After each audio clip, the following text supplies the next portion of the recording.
सद्गुरु तदीय पद पंकज पिंजरांते अद्यैव मे विशतमानस राजहंस प्राणप्रयाण समये कपवातचित्तये कण्ठावरोधनविदौ स्मरणं सुदस्ते नमो नमस्ते गुरवे महात्मने विमुक्तसंगाय सद्गुरुमाय नित्यानंद सद्गुरुपिणे ओमने सदा नीचो की पाप बलितो की निंदितो की पुण्यात्मारुमित्यस्तु तुलैकवानं संयक्षसीत निज दोषमिति व्रतन्ते तस्मात् त्वमेव शरणं मम दीनबन्धो तस्मात् त्वमेव शरणं मम शङ्खपाणे दयालु सद्गुरुदेव भगवान की सीताराम सीताराम सीताराम सीताराम सीताराम सीताराम सीताराम सीताराम सीताराम सीताराम सीताराम सीताराम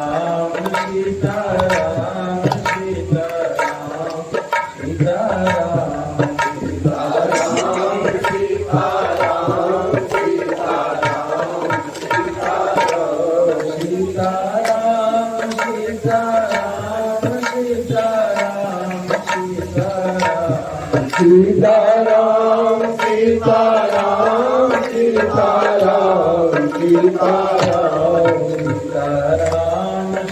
सीताराम सीताराम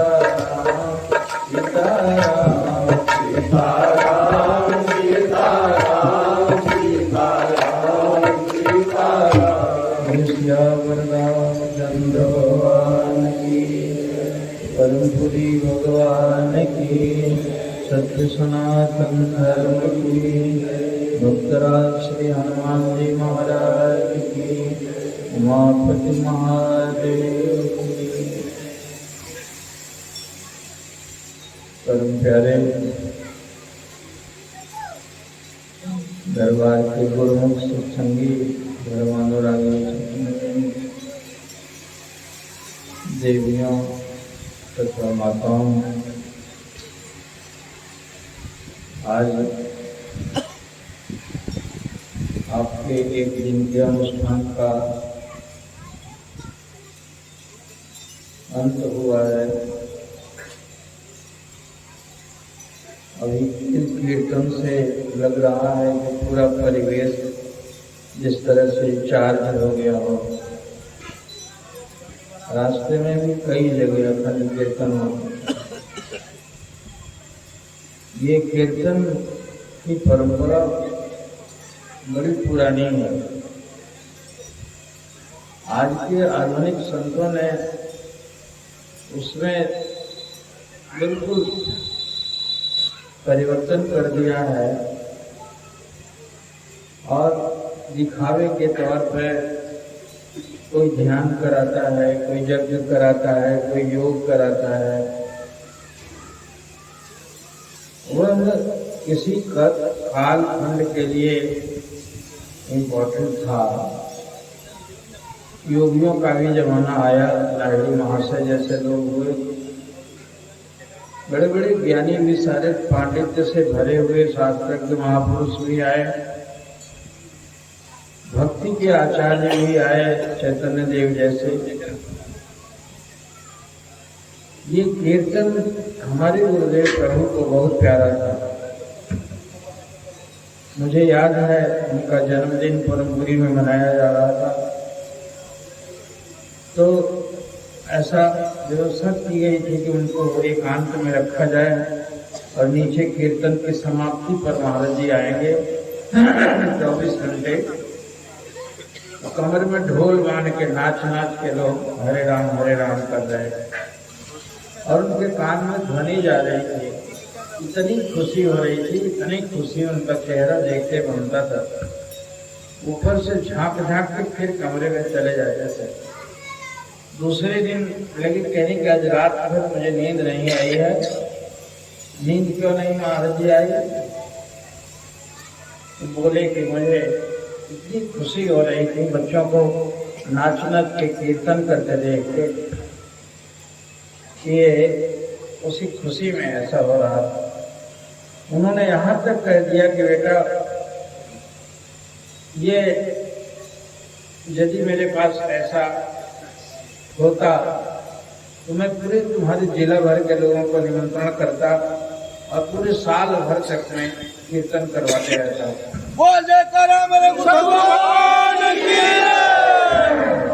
और लोग आते, लंगर की रोटी खाते और घंटे भर कीर्तन करके चले जाते।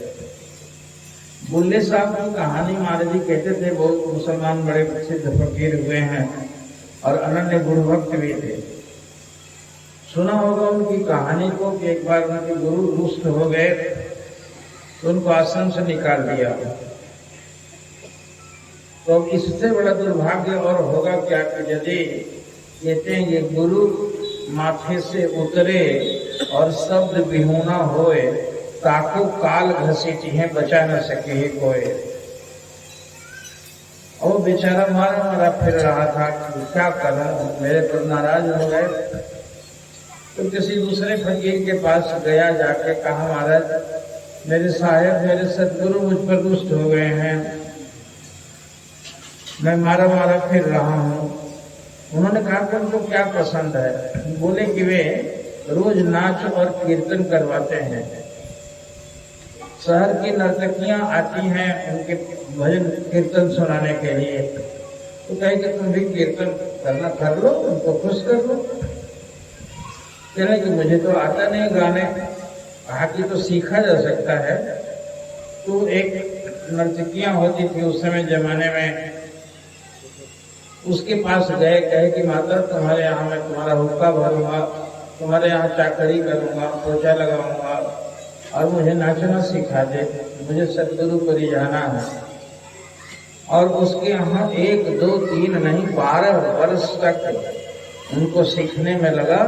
और बताओ, लोग कहते हैं कि कोई तीर्थ में, कोई मंदिर में कोई जाकर भजन करेगा और वेश्या के घर पे और 12 वर्ष तक रहे। और उनका मन कैसा था? सदगुरु के प्रेम में, प्रेम का कोई आवरण चित्त पर चढ़ा हुआ हो तो संसार का कुछ भी प्रभाव नहीं पड़ता। वैसे गलत और अय्यासी लोगों का जमावड़ा होता होगा, आंख के सामने देखता भी होगा, लेकिन उसके आंख के सामने तो उसके ठाकुर को खुश करना था। और रोज सीखते सीखते सीखते 12 वर्ष हो गए। तो उस नर्तकी ने कहा अब तो तुम सीख चुके हो, जिसके लिए सीखा है उनको जाकर भेजा दो। तो साथ साथ आई और उसको स्त्री का कपड़ा पहना के कहा कि महाराज ये नई लड़की सीखी है और इसको लाया हूं, मैं लाई हूं और आप इसका भजन सुन लीजिए। तो उन्होंने कहा कि ठीक है कहो गाने। वो तो भूल ही चुके थे कि डांट खा के कहीं भाग गया होगा, वो रूठ गया होगा। और उसके बाद गीत क्या गाया उन्होंने कि मैं फूल हूं जो तेरे गले के हार के काबिल नहीं, और कांटा हूं जो तेरे कदम बोसी से मगरूर हूं मैं। कांटा हूं मैं कि तेरे चरणों को चूम नहीं सकता, चूमूंगा तो उसमें गड़ जाएगा। और इतना गंदा फूल हूं जो तेरे गले के हार के काबिल नहीं। और ये इस पंक्ति में उसका 12 वर्ष की साधना थी और उसकी आवाज मंत्र हो चुका था।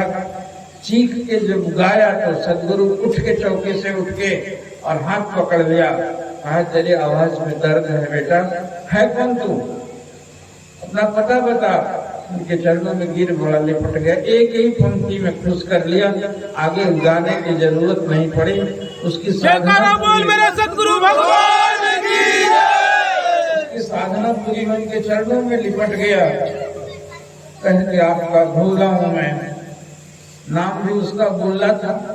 कह के आपका भोला हूं जो भूला हुआ था, अब रख लीजिए मुझे।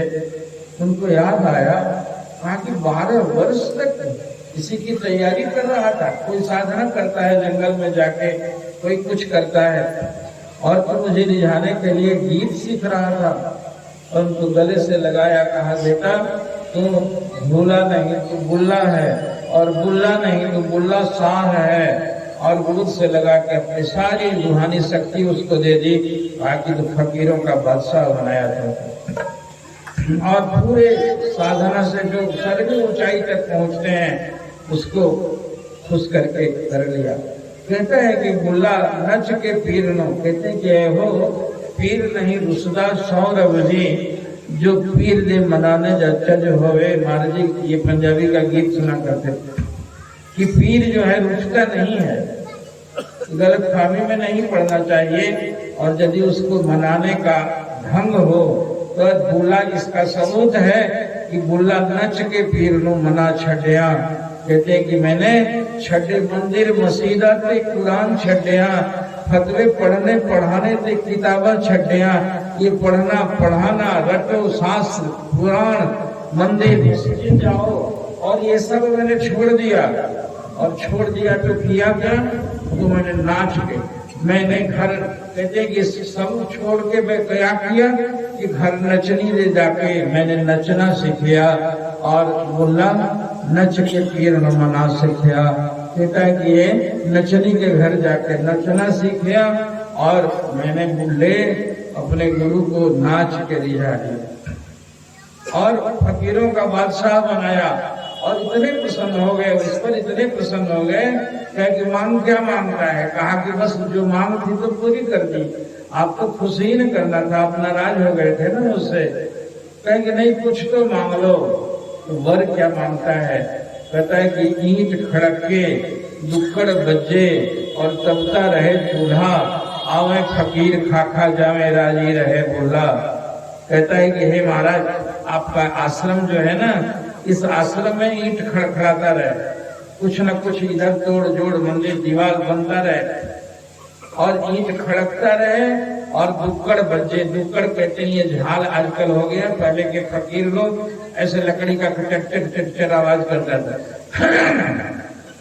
और आपके दरबार में ईंट खड़कता रहे और दुक्कड़ बजता रहे, मतलब कीर्तन होता रहे 24 घंटे, और तपता रहे चूल्हा। चूल्हा यहाँ का बुझने न पावे, 24 घंटा चूल्हा जलता रहे। तो चूल्हा जल के क्या करेगा, ऐसा लकड़ी तो नहीं जलेगा, उसके ऊपर खाना बनेगा। और उस चूल्हा जलता रहे, आवे फकीर खाखा जावे राजी रहे बुल्ला। और आने जाने वाले आके यहाँ आपके लंगर का प्रसाद लें, और फिर थोड़ी देर तक कीर्तन करके चले जाएं। इतना धन आज भी शायद मुल्तान में कि कहाँ महाराज जी सुनाते थे, उनकी समाधि है बुल्ले शाह की, और ये तीनों आशीर्वाद पूरा होता है। 24 घंटे लंगर चलता है, सालों भर में कुछ न कुछ ईंट का काम चलता है, और फिर कीर्तन चलते रहते। मेरे ठाकुर को बुल्ले शाह बहुत प्यारे थे, उसी इश्क मिजाजी से तो इस पारंगत को हासिल किया था उन्होंने, अपने पीर को इसी तरह से रिझाया था। उनके रिझाने की अनोखी कहानियां हैं। कोई किताबों में, कोई शास्त्र में, कोई परंपरा में ऐसी गुरु भक्ति की मिसाल नहीं हो सकती। सदगुरुदेव से दूर चले गए थे महाराज, उनको निकाल कहा था कि जाओ भिक्षा मांगने के लिए साधुओं को, आश्रम की मधी मधाई रोटी खाते थे, साल भर जाओ भिक्षा मांगो और फिर आना 6 महीने के बाद में। तो परम सरकार को दूर कर दिया था उन्होंने। वहां से कोई महात्मा आया मिला तो लगे कहने की, एकदम तड़प रहे थे। 1 मिनट जिनको देखने से ऐसा था, 6 महीने से देखा नहीं था उन्होंने। तो कहा कि मैं आज्ञा टल जाएगी, तुमको ले तो नहीं जा सकता, एक चिट्ठी लिख कर दे दो तो मैं चिट्ठी तुम्हारी पहुंचा दूंगा साहब के पास। और कहाँ जाते कलम खोजने, कागज खोजने, एक चाकू मिला तेज, और चाकू को हथेली से काट दिया बिल्कुल, और काट के ऐसे खून उतारा, और उस लेखनी से लिखा कि हे मेरे प्राणधन, आप मुझे शीघ्र अतिशीघ्र दर्शन दीजिए, वरना आपके इंतजार में आपके दर्शन के लिए कहीं प्राण न निकल जाए। और उस चिट्ठी को सुखा के मोड़ के दिया। जैसे चिट्ठी मिली देखी कि ये ताजा खून से लिखा हुआ है। उन्होंने कहा तुरंत बुलाओ उसको, उस पगले को। और महाराज जी बुढ़ापे तक भी दिखाते थे। कभी एक बार मैंने हाथ में तेल लगाते हुए पूछा, महाराज जी ये कैसे दाग है ये? तो हंसने लगे, कहे बेटा मेरे पीर की यादगार है ये। और उसको काट दिया था उन्होंने और तब तक से निशान बना हुआ था। अनोखी कहानियां थी। नंगले साहब का मंदिर बनवा रहे थे, बहुत अंतिम समयों में वहां पटने में बीमार थे, तो एक करवट नहीं सोते थे दाहिने तरफ, बाएं ही सोते थे। मैंने कहा महाराज जी आप उस करवट से क्यों नहीं होते हैं? तो चुप हो गए। अब उसमें कोई राज था, वे तो महाराज कहलाते थे ना। राज कहते हैं रहस्य को, जिनका रहस्य महान है, इतना गहन है, इतना गंभीर है कि जिसका था पाना मुश्किल है। मैं पूछने लगा, बच्चे जैसा भाव होता था, अकेले में होने के बाद तो उनसे खुल जाता था, बाद में तो डर लगता था। तो मैंने कहा महाराज जी आप दाई तरफ क्यों नहीं करते हैं? कहने की बेटा इस दर्द के पीछे एक राज है, मेरा कंधे में दर्द होता है इसलिए नहीं सोता हूँ। कहा दर्द होता है तो हड्डी के डॉक्टर से दिखा लिया जाता, कह के नहीं दिखाना नहीं है। और कब का दर्द है? कहे कि सन 60 में जब नंगी साहब का मंदिर बनवा रहा था, तो वहां पर काम कर रहे थे मजदूर, धीरे धीरे कर रहे थे। तो मैंने डांटा कि जल्दी जल्दी क्यों नहीं करता? कहता बाबा आपको कहना है ना, मुझे करना है, काम मैं कर नहीं सकता, देख लूं। और चुटकी से ईंटा पकड़ा और ऐसे ऐसे फेंकने लगा 2-3 बार। बस 2-3 ईंटे फेंकते चट से कोई नस टूट गई और चुप हो गया मैं। अब लाज के मारे छिपा दिया ताकि उसको पता न चले मजदूर को, और मैं चला गया। इतने दर्द होता रहा कि हाथ में उठा ही नहीं तब से। तो और मुझे कितने दुनिया में घूमते हुए कितने फल मिले, बहुत सारे चेला डॉक्टर भी हैं, लेकिन उसको नहीं ठीक करवाता हूँ मैं, इसलिए कि अपने महाराज के मंदिर बनाते वक्त में ये चोट लगी थी ना, ये जीवन के अंतिम वक्त तक ढोऊंगा और इस दर्द से उनकी याद आती रहेगी, इसलिए उसको बनाए रखा। क्या प्रेम का दरबार है ये। तो उन्होंने बताया कि राधिका के पांव में एक ऐसे था और घाव जैसा था। तो कृष्ण की निगाह पड़ी एक बार, उन्होंने कहा कि ये कैसा है ये ताजा घाव, उसको ठीक क्यों नहीं करवाती हो? कहा ठीक नहीं करने देना है, उसको ऐसे ही रखना है। कहा कि क्या बात है, घाव को ठीक रखना? सब लोग तो मलहम लगाते हैं, ठीक करवाते हैं, तुम क्यों नहीं ठीक करती हो? कोई वैद्य से दवा ले लो। कहा कि नहीं ठीक होता है तो नक से नकौट के उसको ताजा कर देती हूँ। कहा कि ये क्या मतलब हुआ? ये सूखता है तो उसको तेज ताजा कर लेती हूँ। उन्होंने कहा कि एक बार आपके पांव पे नख लगने से ये कट गया था और तब से वो घाव आज कितने साल से बना हुआ है, इसको नकोच के ताजा करती हूँ। जब दर्द करता है तो याद आता है मेरे प्रियतम के नख लगे हुए हैं, इसलिए उसको ठीक नहीं होने देना। तो ये दरबार है। मैं कह रहा था नाम के प्रति इतना प्रेम था गुरु महाराज जी को कि वे खूब कीर्तन पसंद करते थे। अपने सत्संग में प्रारंभ में कीर्तन करवाते थे और बिहारी लोगों के कीर्तन अब ये बच्ची गा रही थी। अब उसकी भाषा तो मैं नहीं समझ रहा था, लेकिन उसकी आवाज तो यहाँ की बोली वाले सब समझते थे। अब वो क्या कह रहे थे कि सतगुरु घूम घूम के आ गए तो उनका चरण पखारे, 1-2 शब्द मुझे आया और नहीं समझ में आया। तो महाराज जी को भी भोजपुरी गीत गाते थे लोग तो बहुत अच्छा लगता था। और जब कहते थे कि यहाँ पर ऐसे ऐसे करके जो करते थे तो बहुत हंसते थे, कहीं कि सिर मारा नहीं तुम लोगों ने, ये गीत नहीं हुआ, कुछ ऐसे ऐसे ऐसे करके त्यारा दिखाओ तब होगा। तो फिर होता ही है भोजपुरी गीतों में मार एकदम झूम जाते थे। और चैता जो होता था उसमें इतना बड़ा बड़ा झाग होता था और पूरा बोरा में लाया जाता था और कई गांव के लोग मंडली आते थे, आज उस गांव की तरफ से, आज इस गांव की तरफ से, और लोग चैता गाते थे और घुटने से खड़े हो जाए और बीचों झाल खनाखन होता था और पूरे रात भर महाराज जी बैठ के देखते रहते थे। उन लोगों को बतासे खिला, थक गए हैं, इनको जरा शरबत पिलाओ, और रात भर सोना करते थे। तो ये होता है कीर्तन। कीर्तन में मनोवृत्तियों प्रयास करो ध्यान करने के लिए, तो ये भाग नहीं है, ध्यान के लायक हम रह गया है। रात दिन 24 घंटे में 23.5 घंटा तो पागलों जैसा दुनिया के पीछे लगे हुए हो। एक एक चीज जोड़ने में लगे हुए। तुम्हारा चिंतन तो इतना गिर चुका है कि अब वो आधा घंटा के ध्यान में पकड़ाएगा। इसलिए उसको कीर्तन करवाया जाता था। राम कथा सुंदर करतारी और संशय विहत उड़ावन हारी। तो ये कीर्तन आज के इस ये आपका ये मौसम जो है ये शिवरात्रि, गुरु महाराज जी का आने का यही समय हुआ करता था। मैं रास्ते पर आ रहा था तो ये खेतों में बालियां लगी हैं और चने में आ रहा है, ये सब मौसम होता था जब वे आते थे।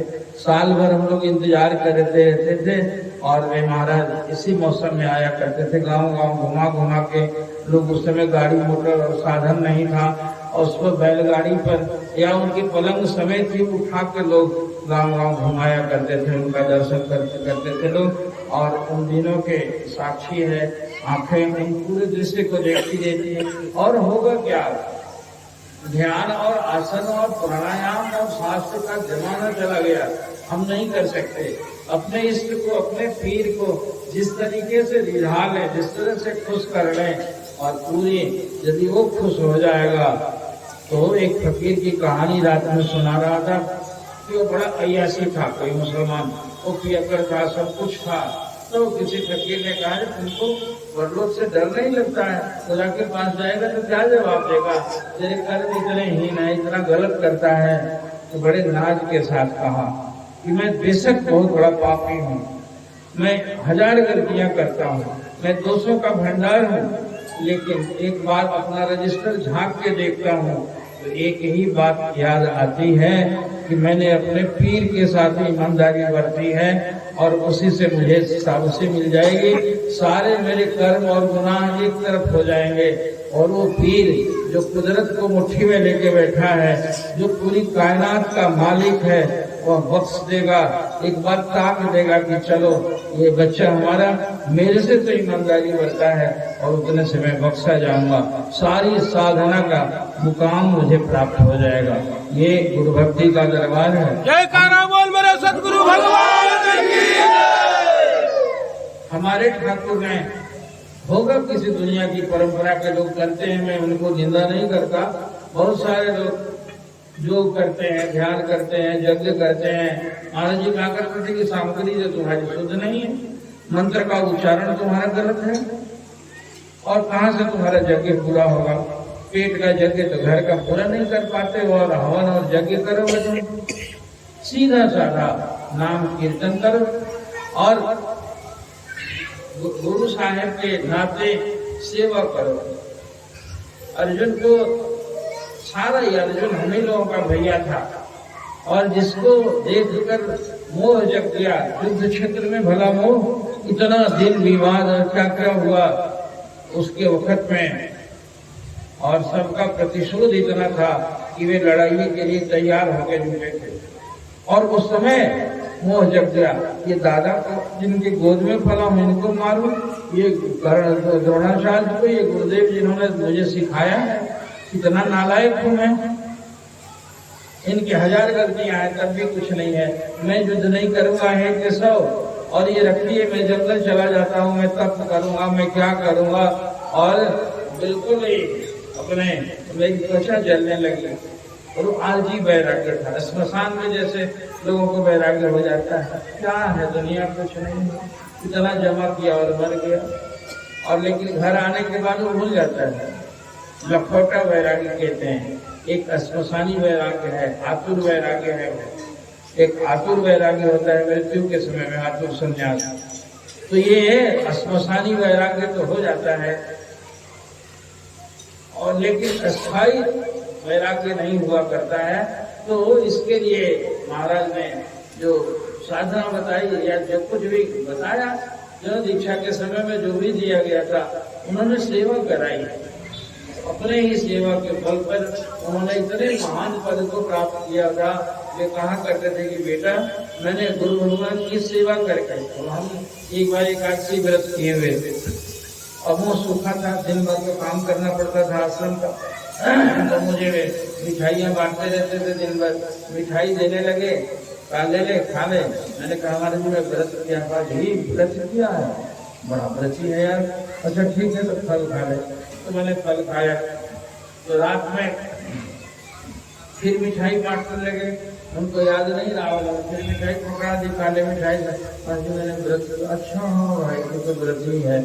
और उसके बाद में मैं मुंह काटने लगा, तो मैंने 2 बार ऐसे कर दिया। तो उन्होंने कहा कि अरे पागल जवान छोकरा, दौड़ दौड़ के सेवा करो, रगड़ेंगे नीचे लोग, छोड़ेंगे तो है नहीं, तुम व्रत किए हुए तो मुंह सूखा हुआ है, बेहोश होके गिर जाओगे। अन्न छोड़ करे पाखंड, और उसे में नहा व सुहागिन नाव रंड। यदि सुहागिन है, पति उसका है ही, तो वो किसके लिए अन्न छोड़े? और यदि विधवा है तो फिर किसके लिए छोड़े हुए उसका प्रियतम? तो तुम किसके लिए करते हो? और उन्होंने कहा बेटा, मेरे गुरुदेव का वादा था, मैंने 7 दिनों तक एक बार अन्न और जल दोनों छोड़ दिया। मेरे प्राण जाने की नौबत आ गई और मेरे ठाकुर को पता चला कि परम है कहाँ। तो खोज के बुलाया उन्होंने, तो देखा तो एकदम नाड़ी डूब रही थी। महात्मा लोग कहे कि महाराज जी पता नहीं क्या कर बैठा है, ये तो नाड़ी एकदम टप टप चल रही है, मरने वाला।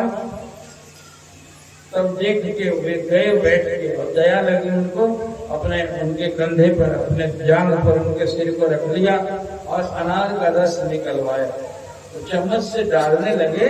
तो महाराज जी अपने मुंह से मुझे सुनाए थे कि कहे कि जब डालने लगे तो नाड़ी तो सूख गई थी इतने दिनों तक, पानी और अन्न दोनों कैसा हटे थे वे। और फिर वो और गले में जैसे ही गया तो कहे कि लगा कि जैसे नींद से मेरी जाग हो गई। और मेरी आंख खुली तो देखा कि महाराज जी अपने हाथ में चम्मच से पिला रहे हैं। मैं कहा देखो कितना जिद्दी था मैं, और ऐसे मैंने मुंह कर दिया तो उनका रस गिर गया। तो उन्होंने गान पकड़ा, कहा पर हम क्या करते हो, उसमें आओ, मैं पिला रहा हूं और इस तरह से करता है तो मैंने साए आवाज भी कुछ उनकी प्रतिक्रिया थी जो पूरी नहीं हुई थी। तो उन्होंने कहा महाराज इतने दिन रगड़ने के बाद आपका त्रिपुटी में ध्यान नहीं आया, इसलिए इस नालायक शरीर को मारो ना।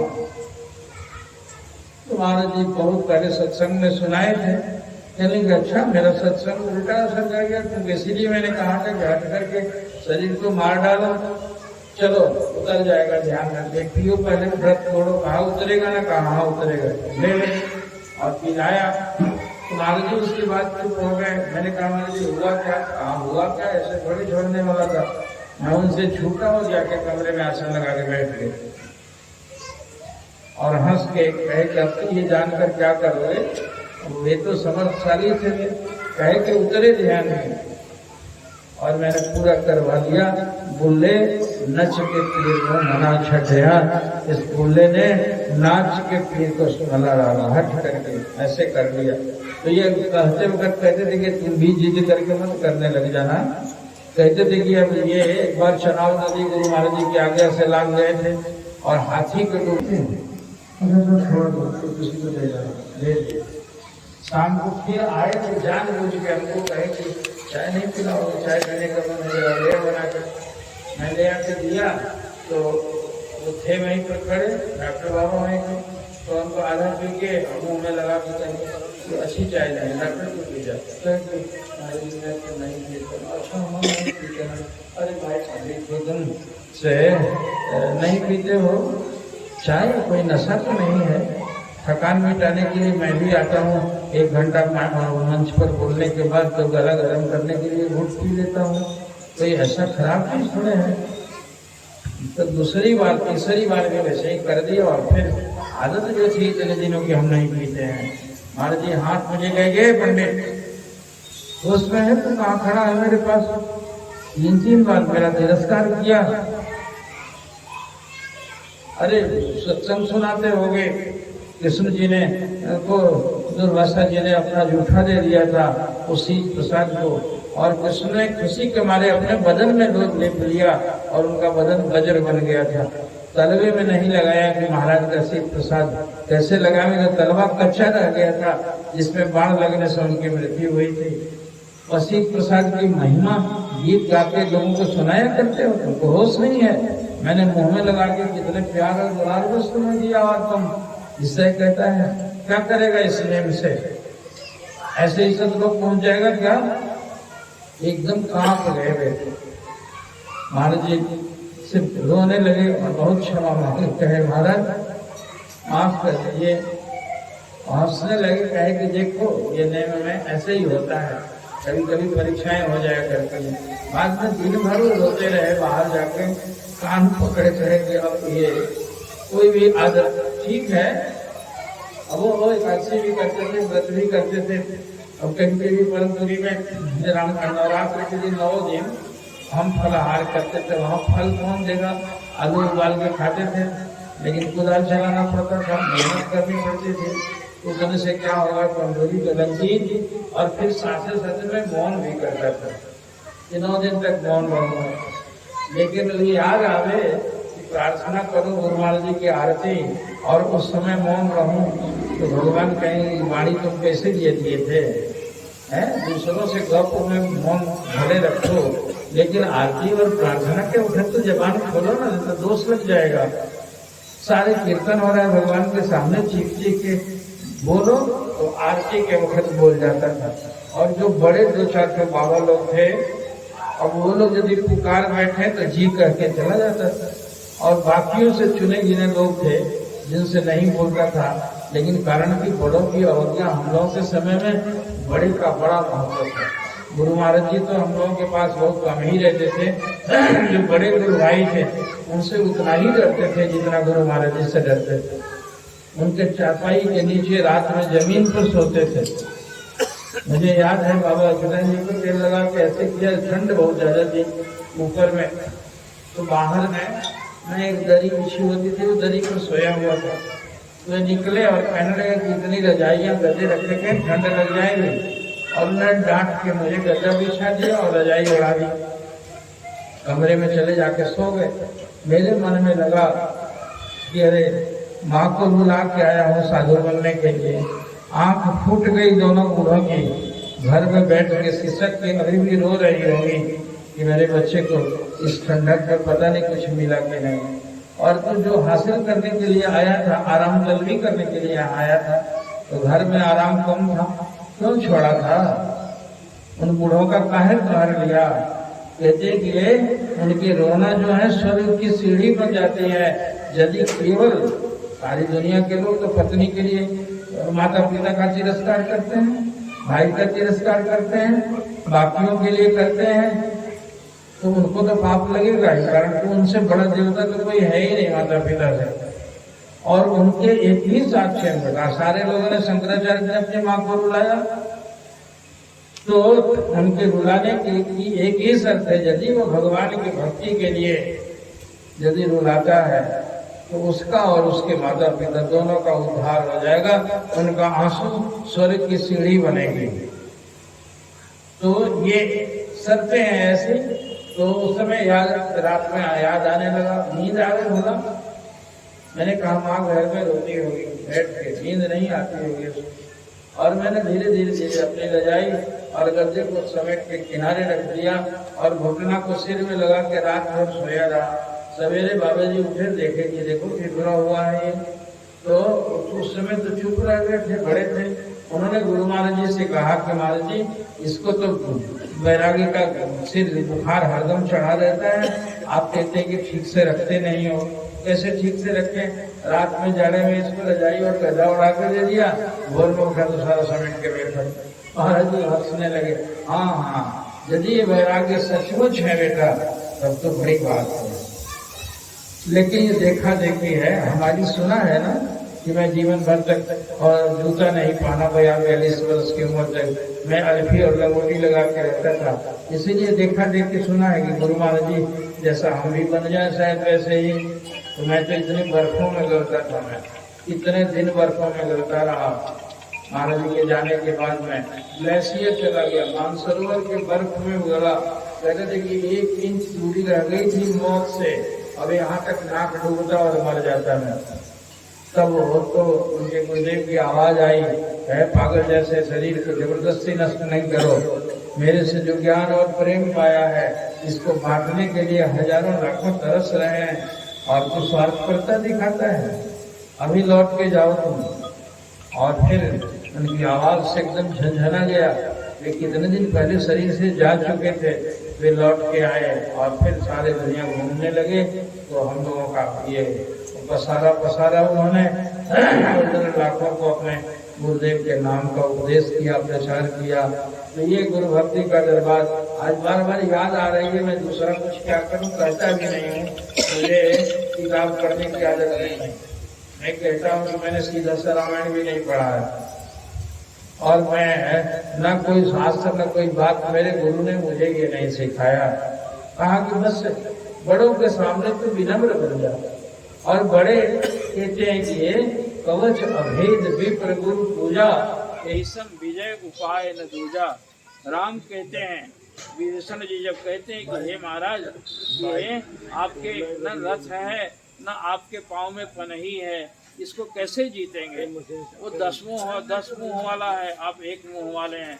वो 20 भुजा वाला है और आपको 2 भुजा है। उसके पास खड़ग और कृपाणों का भरमार है और आपके पास धनु ही है। उसके पास तो ऐसे बलशाली राक्षसों का, मायावी राक्षसों की जमात है, आपके पास छोटे छोटे मुंह वाले बंदर हैं, कैसे जीतिएगा? भगवान कहते हैं, विभीषण जी आप चिंता नहीं कीजिए, उसका धर्म खत्म हो चुका है। वो आतताई बन के अधर्मी है और उसके अधर्म के चलते उसके पूरे रथ वगैरह दिखाई पड़ रहा है, हवा हो चुका है, नष्ट हो चुका है। और मैंने जीवन में कभी अधर्म तो करना ही नहीं, ये तो धर्म के अवतार थे। और मैंने विप्र कवच अभेद विप्र गुरु पूजा, और विप्र मतलब बड़ों का, और गुरु की पूजा का कवच है मेरे पास, और ये उसके हथियार से नहीं बेधा जाएगा।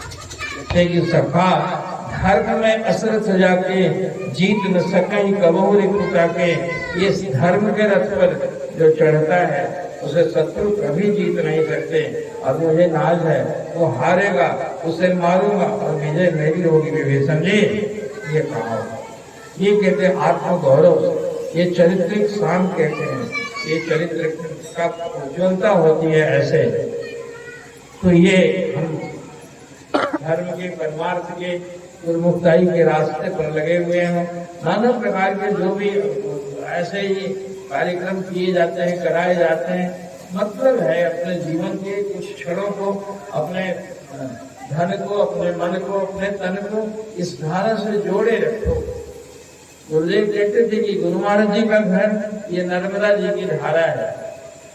नर्मदा के जो शिवलिंग उसका होता है गोल गोल, वहां पर जो कोई गए होंगे तो नर्मदेश्वर शिवलिंग की उसका प्राण प्रतिष्ठा नहीं करनी पड़ती है। ऐसे ही घर में वो जागृत शिव होते हैं, उनको रख के इतने इतने और घर में पूजा शुरू कर दो, तो शिव की पूजा का फल मिलता है। तो नर्मदेश्वर में गोल कैसे हो जाते हैं? तो धारा में जो पत्थर पहाड़ से टूट के निकलते हैं, वे टकराते हैं, ऐसे ऐसे टकरा के उसका नोक उससे टूट गया, उसका नोक उससे टूट गया, और मील 2 मील 4 मील 10 मील धारा के साथ रहते रहते वो गोल मटोल हो जाते हैं। तो फिर वे शिव जी बन जाते हैं। तो नर्मदा जी इतने पवित्र माने जाते हैं कि उनके अंदर में जो नर्मदा के कंकड़ सब शंकर समान है, उनके कंकड़ की ही पूजा होती है। ये गुरु महाराज जी का घर ये नर्मदा जी की धारा है। मत कुछ करो यार, जुड़े रहो इस धारा से, तो जुड़े रहोगे तो एक दिन कामयाबी मिल जाएगी। वो खुदा ये नूर भी परमहंस महाराज जी को एक मुसलमान फकीर ने कहा था, कोई सम्मेलन था वहां दिल्ली में, और 2 कोटि का मुसलमान फकीर, और उनकी महिमा सुन के कहा कि मुझे ऐसे फकीर से परिचय आज हुआ, परमहंस रामयाद जैसे, परमहंस अद्वैतानंद जैसे, कि मुझे खुदा के दूत यदि मिलेंगे तो मैं उनको कह दूंगा कि परमहंस रामयाद के मुरीदों को हाथ मत लगाना, वरना खतरे में पड़ जाओगे। इनके मुरीदों को सर्टिफिकेट मिला हुआ, जिनको इस गंगा जी में शरण मिल गई है, वे तो किसी न किसी दिन पूज्यमान हो जाएंगे और उनकी आत्मा उजागर हो जाएगी। इस तरीके की परंपरा से हम जुड़े हुए हैं। बस जीवन में उठार पतन आता है, दुख के क्षण भी आते हैं तो भी भूलने का मौका आ जाता है, बहुत दुख में भी भूल जाता है। और सुख भी यदि यदि हो तो उसमें ही कराना शुरू कर देता है, और तब भी धर्म भूल जाता है, गुरु दरबार भूल जाता है, अपनी साधना भूल जाती है। दोनों के बीच में सामंजस्य बना के रखो और याद करो, एक गीत गाते थे हम लोग कि दुख में तड़पे नहीं और सुख में भूले नहीं। हे परमात्मा, हे सदगुरुदेव, ऐसा करो कि बहुत सुख तो दो, सुख तो सबको चाहिए, लेकिन ऐसा सुख न दे कि तुमको भूला जाए, और इतना दुख मत दे कि तड़पने में भी तुम भूल जाओ। इसलिए बस कहते कि देहावसान इदमेव गेयम और दुखावसान इदमेव जाप्यम, तो है गोविंद दाम यदर माधवेती। वो कहते हैं लोग, ये दामोदर स्तोत्र है, कहते हैं कि जन्मते भी यही, मरते भी यही, और सुख के क्षणों में भी दुख के क्षणों में भी बस गोविंद दामोदर माधवेती। सदगुरुदेव आपकी जय हो और जय हो, जय हो। इस जयकारा के साथ हमें भी इस तन से प्राण निकले तेरी सेवा करते करते, और ऐसा प्रतिज्ञा होनी चाहिए। और लोभ और लालच में, मान में, इधर में उधर में देखता हूँ आदमी फिसल जाता है, अपने कर्तव्य को, अपने धर्म को, अपने पथ को भूल जाता है। ऐसा होना नहीं चाहिए, कट्टर होना चाहिए बिल्कुल, और कट्टरता से ही आशीर्वाद मिलता है। बहुत सारी बातें देखो, गुरुवार जी के एक भगत थे मास्टर सुरेश जी, उनके पिताजी महाराज जी के बड़े प्रेमी थे, और वो सुनाते थे कि शुरू के दिनों में स्कूल टीचर थे, मेरे पास बहुत ही कम कमाई थी, और मेरी पत्नी को फिट आ गया, बेहोश हो गई, और मैं अस्पताल ले गया, तो वहाँ पर उसका CT स्कैन हुआ तो उसमें लंप पड़ा हुआ था, और उस लंप का ऑपरेशन का बताता था 2 लाख 1.5 लाख खर्चा, उतना मेरे पास था नहीं, और फटाफट जगे और बेहोश हो जाए। कहे कि बिना ऑपरेशन के उपाय नहीं है, आप पैसे का इंतजाम कीजिए। अब वो गए तो भाइयों से, परिवार से मांगा, तो कोई देने को राजी नहीं हुआ, और पत्नी का हुक्म होता कर बेहोश पड़ी हुई है बिछावन में, अभी नई शादी थी, बच्चे भी नहीं थे, तो देख के लगता था कि साथ छोड़ जाएगा, और बचेगी नहीं, मेरे पास पैसे तो है नहीं। और उधर ताखे पे गुरु महाराज जी का स्वरूप था जहाँ पूजा करते थे, तो सोए सोए कातर भाव से रोते हुए देखने लगे। ये मर्जी है आपकी, आपके हवाले है, इसको उठा ले जाना हो तो उठा ले जाइए, बचाना हो तो बचाइए। और उनकी तरफ अपना आत्मनिवेदन आंसुओं से जाहिर कर रहे थे, और रोते रोते नींद लग गई। तो देखते हैं कि गुरु महाराज जी छड़ी लिए हुए उनके घर में आए, जब रहते थे उस समय महाराज जी थे, तो कहेंगे आए और उसके सिर पर जो बेहोश थे ऐसे हाथ फेरे और कहे, मास्टर क्या चिंता करता है, कहाँ है इसको तो कुछ नहीं है, ये डॉक्टर झूठा बोला है, जाके इसको दिखा के जांच करवा ले। दूसरे दिन सवेरे उठे तो बेचारी आंख से ताक रही थी, और वो कहने लगे कि अब ये क्या करूं, सपना तो सपना ही होता है। तो लेकर गए डॉक्टर के यहाँ, डॉक्टर कहा कि कल ही जांच हुआ है, क्या करूं? नहीं डॉक्टर साहब, जांच का पैसा दे दूंगा, एक बार फिर कर लीजिए। फिर CT स्कैन आया, उसमें कोई लंप नहीं था, उसमें कोई ट्यूमर नहीं था, सारा साफ था, और उसके बाद वो चंगा हो गई। बहुत दिनों तक बाद में अभी भी हैं वो। कहते हैं कि जो काम, जो बात दवा से नहीं बनती तो बात दुआ से बनती है। जब कामिल मुर्शिद मिलता है तो बात खुदा से होती है। लेकिन तुम जुआरी बन के जुआ पर दाव मत लगाना। बात बात में लोग छोटी सी बात कर, गाड़ी नहीं मिल रही है तो गुरु महाराज जी हमको हमारे लिए गाड़ी भेज दीजिए, ये नहीं होता है, जुकाम है तो गुरु महाराज जी ठीक कर दीजिए। इस तरह से जो लड़का माता से मांग मांग के उसका सिर खाते रहता है, कभी खिलौना दे दो, उसके लड़के जैसा हमारा कुर्ता सिला दो, ये कर दो, तो माँ भी अपना खजाना छिपाने लगती है, उसमें ताला लगा देती है। ये मांग के परेशान करेगा। और जो बच्चा संतोषी है तो माँ को खुद फिक्र है, तो इनको कितना चाहिए, क्या चाहिए, वो माँ दे देगी समय पर, बेसबर मत हो। इसलिए इस सबूरी के साथ में गुरु भगवान का जयकार लगाते रहो। ये आयोजन तुम्हारा हर साल करते हो, अच्छा लगा, आपके प्रेम में बना हुआ दौड़ा हुआ मैं आ जाता हूँ। इसी तरह से आपका बस ने दरबार से जुड़ा रहे। गुरु भगवान सबका मंगल करें, सबको सन्मति दें, सबको सुख और सांत्वना दें, जीवन में भक्ति दें। गुरुपीठ की तरफ से, सदगुरुदेव भगवान की तरफ से सभी को बहुत बहुत आशीर्वाद। हरि ओम। बोल जयकारा मेरे गुरु से बोल।